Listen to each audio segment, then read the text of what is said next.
Hi there. Thank you for joining me on the Passionative podcast, where we talk about following your passion, creativity, and doing what you love. This is your host Sagar Mehta, and today I want to share how wrong we can be about how our intuition works and why it is important to trust your gut feelings if you want to do what you are truly passionate about. We are all conditioned to believe in logic. We like to talk in terms of cause and effect, and we are repeatedly exposed to people and situations that solidify the thought processes that make us more likely to take decisions based on what is logical rather than what is natural. This generally serves us well. There is no room for stupid or dumb decisions when the stakes are high. Stupid decisions aren't bad on their own, they do teach us the ways of life. But it is safe to assume that a life full of stupid decisions is not a very pleasant one. But this works against us in ways we don't realize until it is either too late or when we are too weak to counter our logic loving brains. The way to do amazing work, whether it is your art or anything else, is to trust your intuition and to go with your guts. Often, people are afraid to take a leap of faith because we look at it as a leap of reason. When you look at something as a leap of faith backed by your gut feelings, it is easier to take the leap, and more often than not, your life is better after the fact. Now, somewhere deep down, we have always known this. If I ask you to look back at your life right now, you can probably think of instances when you acted differently from what your intuition was trying to tell you, and possibly hated yourself after for doing it. I don't blame you for it. Trusting your intuition and going with your gut feeling is a skill, and it is only learned over time. If you're trying to do meaningful work, if you're trying to find your passion, if you're trying to work on what you love, then this is a skill that you must learn. Your intuition is your friend. Your intuition is the source of your willpower and determination. Your intuition is that guardian angel we all talk about, but that we have never seen. It is always there looking out for us and showing us the way as long as we accept it and agree to listening closely. Irrespective of what you want to do or want to become, intuition is the way to get there. No matter how illogical some of its suggestions may sound and how scary it might look when you first start out. The best business people, the best artists, the best anything are people who work from this position of intuition almost all their lives. But how can you start trusting your intuition? I want to share a few steps or rather techniques that would help you do just this. Here's the first thing about intuition, it's not about doing what you want or whatever you like. One of the first mind blocks we have about intuition is mistaking it for being spontaneous. Going by your intuition is not the same as doing what you want when you want it. Being spontaneous is awesome, but if you're not careful, you can make some very stupid decisions that you would regret when that initial rush has passed on. Your intuition is below the surface. Among the many voices we have in our heads, it's the most feeble. Sure, it gets center stage sometimes where it's handed a loudspeaker like you really shouldn't have another tequila shot, but that happens rarely. It's generally the shy kid at the back of the classroom who never puts her hand up, but if you talk to her, she has more wisdom than you would give her credit for.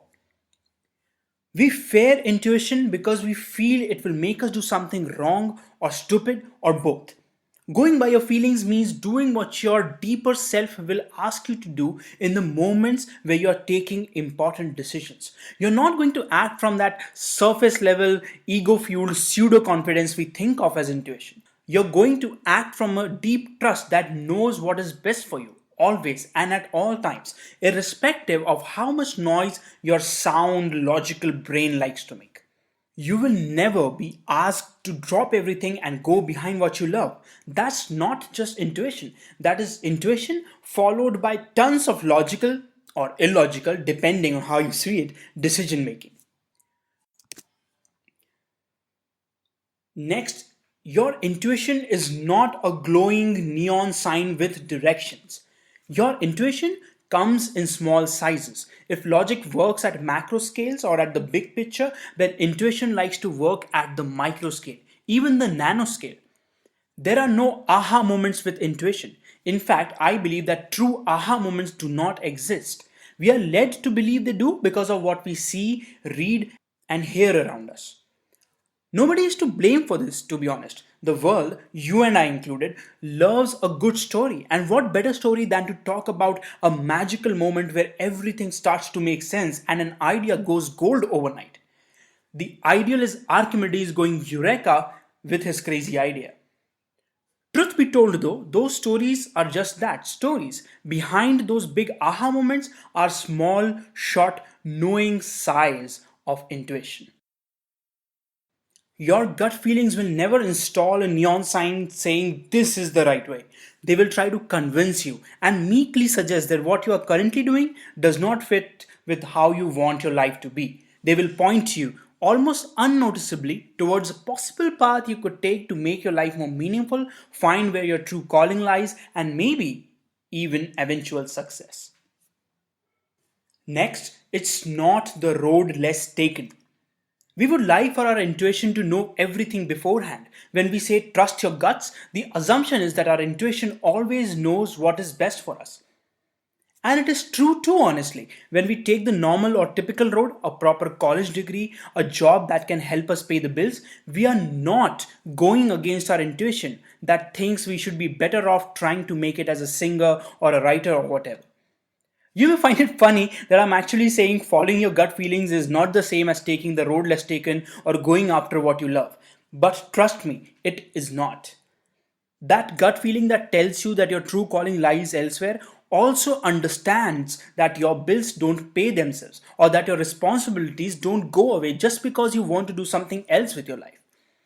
We mistake what our intuition is telling us to mean that we've got to drop everything we stand for and switch to that road we didn't take all those years ago. Or that we must stop doing what we are doing and just apply our skills on this other thing that we seemed to like once upon a time. Your intuition is not that stupid. What does your intuition really want to say when it grabs your attention and points you in the direction of something? All it is saying is that what you are doing right now is not going to help you create a life full of joy. It's not how you will find meaning in life. But look at this thing you used to do. Maybe pick it up for a bit, see if it works. I'm not sure, but I feel happiness and meaning lie there. That thought where you miss not going after your dreams those many years ago and wishing you had is your logical brain. It's not late and you can still do what you love is your intuition trying to tell you that you need to rethink your priorities and go after what you truly believe in. Finally, it is not the easy thing to do ever. If our intuition knows everything and it will point us in the right direction, let's go looking right away. Yes? On the surface, it may look like following your passion, doing what your heart says, and just going by your guts would be the easiest thing to do in the world. So, what if you have a job that you cannot quit? Just find time on the weekends and work on something you like. So, what if you have a spouse and kids who need your time? Just schedule some personal time and just let them know about it. That is not how it works because going by your intuition is one of the hardest things you'll ever do. It asks for compromises, and those compromises often suck. Sometimes your intuition might ask you to just take a short vacation to just rest, chill, and think about where your life is really going. Sometimes you may be so stressed out at your job that your intuition will only be able to ask you to create a backup income source and quit the damn thing just so that it can have some mental peace and some time to think about what truly matters to you. Sometimes it might ask you to fire that pesky client without any backup, and you might throw yourself into a 6 month long hell of no income and no new work in sight. I don't suggest you do that last one. Seriously, don't. When you begin to trust your intuition, you will be surprised and shocked about all of the things you are getting wrong before you start to get things right. That initial bit of fixing is going to be hard because we have built so many bad habits that are holding us back, and we have got to unlearn them before we can start to learn the good ones. Trust yourself and go do it. It is hard, yes, but in the end, it is always worth it. No exceptions.